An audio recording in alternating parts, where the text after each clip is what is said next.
every morning, I dragged myself to a job that felt wrong. I'd been stuck in a consulting firm for years, doing work that didn't light me up, surrounded by people who didn't value what I brought. I knew deep down it wasn't my calling, and even with the steady paycheck and the illusion of security, I reached a point where I was ready to leave without a backup plan. So I did. And I'm not alone in this. Many of us are in jobs that don't feel right, jobs we never imagined ourselves in. Maybe we didn't plan to be here, or maybe we did, but never thought it would feel like this. So, if you're feeling trapped, frustrated, if you're at a point where you truly hate your job, this video is for you.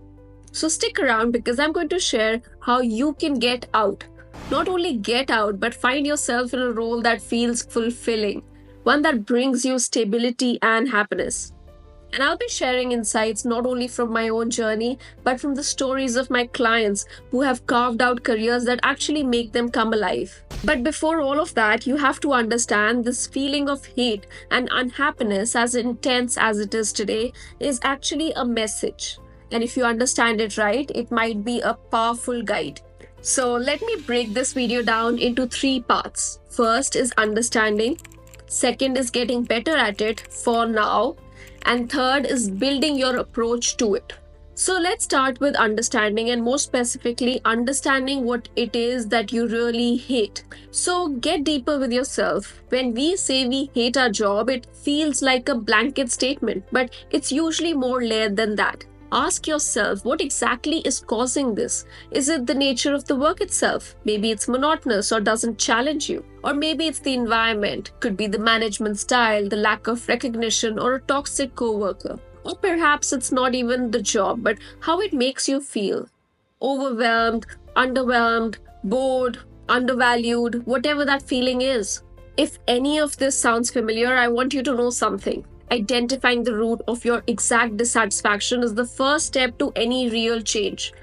When you pinpoint what bothers you, it stops being this big, overwhelming monster. You start to see it as parts, each part being manageable. And here's the truth, you cannot solve a problem you haven't defined. So take a moment, whether you need to pause this video, but reflect and get clear on what it is about your job that makes you really hate it. And when you do, you can get better at it only for now. Now, don't hate me for saying you have to get better at your job for now. And that's because now we know we don't like our job, but we also have to acknowledge our role in it. This part might be tough to swallow, but stay with me. Sometimes, in order to leave a job or even just manage it for now, you need to become someone who is good at doing that job, even if you don't love it. Because ironically, the way out often lies in doing better where we are right now. And if you don't believe me, look at your own experiences. Life rewards what we do with consistency and effort. Think of it as building up your skills, resilience, and mindset that will not only help you handle the current situation, but will make you stronger for whatever's next. But the real question is, how do you get better at something you don't enjoy? Well, start by seeing it as a game.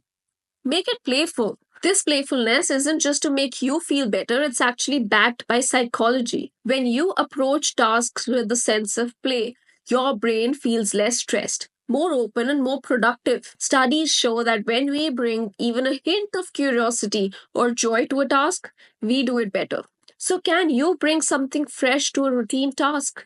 Can you add a spark of creativity, a little music, or a sense of humor to lighten things up? And I understand you may not want to become the best at this job forever, but think of it as a short term mission. Try to outperform even your own expectations. Not for your boss, not even for the company, but to show yourself that you can master the task. And the surprising thing is, mastery builds confidence. It fuels our self belief. And when you're confident, you're in a much stronger position whether you decide to stay or to let go. And that brings me to the third part, which is building your approach to overcoming it, whether for you that means overcoming those demons in your role or just leaving the job. And this can feel overwhelming, but it's totally doable, especially if you approach it with intention and purpose. And look at it this way, the goal isn't just to escape, it's to move forward into something better. So, for that, start by identifying the skills you've gained from your current job. even if it feels like there's not much to draw from.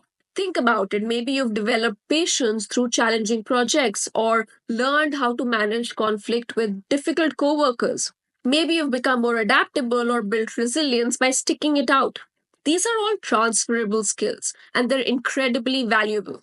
Remember, every role has something that can make you stronger for the future, so use it to your advantage. One of the most powerful things you can do when preparing to leave a job is to connect with people who inspire and uplift you. Surround yourself with those who can offer guidance, mentorship, or even just positivity. Begin building your network now, even if you're not actively job hunting. So reach out to those old contacts, make connections in your desired field, and attend industry events or online meetups. You'd be surprised at how many people are actually willing to help and over communicate the good stuff. Share your goals or ask for support.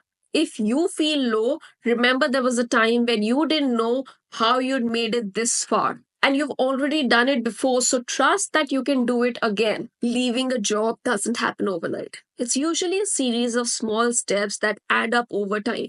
So update that resume, research roles you're interested in, or start a side project, or take a class that sharpens your skills. The key is to keep moving forward, even if they're baby steps. And believe me, you always have a choice. And the choice you make to hate your job does not have to be a permanent state.